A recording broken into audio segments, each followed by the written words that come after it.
Hello friends, welcome to Sunitha kitchen. ఈరోజు మన ఛానల్లో సింపుల్ అండ్ టేస్టీగా ఉండే సన్న గోధుమ రవ్వ ఉప్మాని ఎలా తయారు చేసుకోవాలో చూసేద్దామండి. చాలా చాలా టేస్టీగా ఉంటుంది, తినే కొద్దీ తినాలనిపిస్తుంది. ముఖ్యంగా పొడి పొడిలాడుతూ ఎంతో బాగుంటుందండి.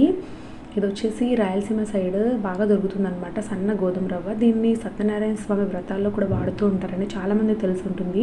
ఇప్పుడు తయారీ విధానాన్ని చూసేద్దాము. ముందుగా అయితే స్టవ్ వెలిగించి ఒక కడాయి పెట్టుకొని 1 టేబుల్ స్పూన్ వరకు ఆయిల్ వేసి వేడి చేసుకోవాలి. ఆయిల్ వేడెక్కిన తర్వాత ఇందులోకి ఒక 2 టేబుల్ స్పూన్ల వరకు పల్లీలను వేసి దోరగా వేయించుకోండి. మనం వీటిని డైరెక్ట్గా ఉప్మాలో వేయకుండా ముందుగా వేయించి పక్కకు తీసి చివరిలో యాడ్ చేసుకుంటే క్రంచీగా తగులుతూ చాలా బాగుంటాయండి.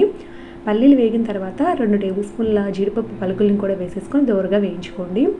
రెండు కూడా దోరగా వేగిన తర్వాత వీటిని పక్కకు తీసి పెట్టుకుందాము. ఇప్పుడు ఇదే కడాయిలోకి ముందుగా పోపు దినుసులు వేసుకోవాలి. మినపప్పు, శనగపప్పు, ఆవాలు, జీలకర్ర అన్ని కలిపి 1 టేబుల్ స్పూన్ వేసుకోండి. పోపు దినుసులు దోరగా వేగిన తర్వాత సన్నగా తరిగిన అల్లం ముక్కలు, పచ్చిమిర్చి, క్యారెట్ ముక్కలు వేసుకోండి. ముందుగా క్యారెట్ ముక్కలు వేసుకోండి, ఇవి కొంచెం వేగడానికి టైం పడుతుంది. ఇవి కాస్త దోరగా వేగిన తర్వాత కొద్దిగా ఉల్లిపాయ ముక్కలు వేసి వేయించుకోవాలి. వేగిన తర్వాత ఒక రెమ్మ కరివేపాకు కూడా వేసి వేపుకుందాము. ముందుగా ఈ వేసిన వెజిటబుల్స్ వేగిన తర్వాత చివరగా కొద్దిగా టమాటో ముక్కలు యాడ్ చేసుకుందాము. కొంతమంది ఉప్మాలో టమాటో ముక్కలు వేయరండి, నేనైతే కొద్దిగా వేస్తాను. ఒక హాఫ్ టమాటో వేస్తున్నాను పొడవు ముక్కలుగా. నేను వేసిన వెజిటబుల్సే కాదండి, ఇంకా మీకు నచ్చిన వెజిటబుల్స్ యాడ్ చేసుకోవచ్చు. క్యాప్సికమ్, బఠానీ కూడా వేసుకోవచ్చు, చాలా బాగుంటుంది. టమాటో ముక్కలు కొంచెం మగ్గిన తర్వాత ఇప్పుడు మనం ఒకసారి బాగా కలుపుకొని ఇక ఇందులోకి వాటర్ యాడ్ చేసుకోవాలి.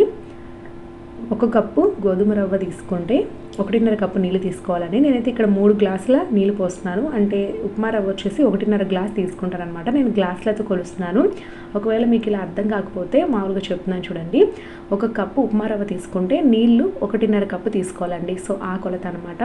అది కూడా సన్న గోధుమ రవ్వ అండి. ఇది దాదాపు బొంబాయి రవ్వ లాగే ఉంటుందన్నమాట. మీకు చూపిస్తాను ఏ విధంగా ఉందనేది. ఇలా తగినన్ని నీళ్లు, రుచికి సరిపడా ఉప్పు వేసి నీళ్ళని బాగా మరిగించాలి ఒక 5 నిమిషాల పాటు హై ఫ్లేమ్లో. ఈలోపు గోధుమ రవ్వని చూపిస్తాను చూడండి. సన్న గోధుమ రవ్వ ఇక్కడ చూస్తున్నారు కదా, అచ్చం బొంబాయి రవ్వ లాగే ఉంటుంది, కానీ కలర్ చేంజ్ అవుతుంది. ఇది వచ్చేసి గోధుమలతో చేసే రవ్వ అండి. దీన్ని సత్యనారాయణ స్వామి వ్రతాల్లో చక్కెర, ఈ కాటికాయ ముక్కలు ఇవన్నీ కూడా వేసి కలుపుతూ ఉంటారు ఈ రవ్వలో. చాలా టేస్టీగా ఉంటుందన్నమాట. సో ఒక 5 నిమిషాల తర్వాత మూత తీసి చూస్తే నీళ్ళు బాగా మరిగాయండి. ఈ వెజిటబుల్స్ కూడా బాగా ఉడికాయి అనమాట. ఇప్పుడు మనం ఇందులోకి రవ్వని వేసుకుంటూ కలుపుకుంటూ వేసుకోవాలి. ఒకేసారి వేస్తే ఉండకట్టినట్లు అవుతుంది కాబట్టి ఒక చేత్తో వేస్తూ ఒక చేత్తో కలుపుతూ ఉండాలన్నమాట. రవ్వ వేసిన తర్వాత మొత్తం ఒకసారి బాగా కలుపుకొని మూత పెట్టేసి మగ్గించాలండి.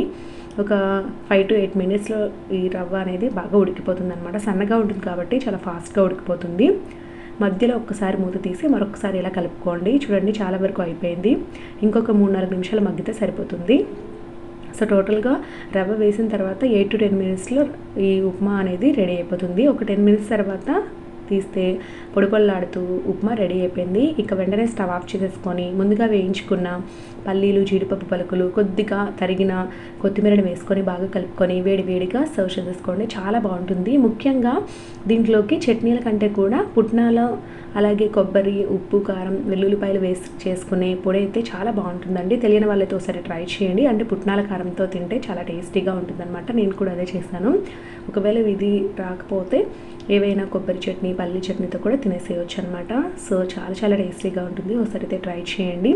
మంచి హెల్దీ రెసిపీ అండి. వెయిట్ లాస్ అయ్యే వాళ్ళు కూడా హ్యాపీగా తినేసేయచ్చు అనమాట. సో చూసారు కదండి, ఎంతో టేస్టీగా ఉండే సన్న గోధుమ రవ్వ ఉప్మా రెడీ అయిపోయింది. ఈ వీడియో కనుక మీకు నచ్చినట్లయితే ఖచ్చితంగా వీడియోని లైక్ చేసి మీ ఫ్రెండ్స్ అండ్ రిలేటివ్స్కి వీడియోని షేర్ చేయండి. Thank you for watching.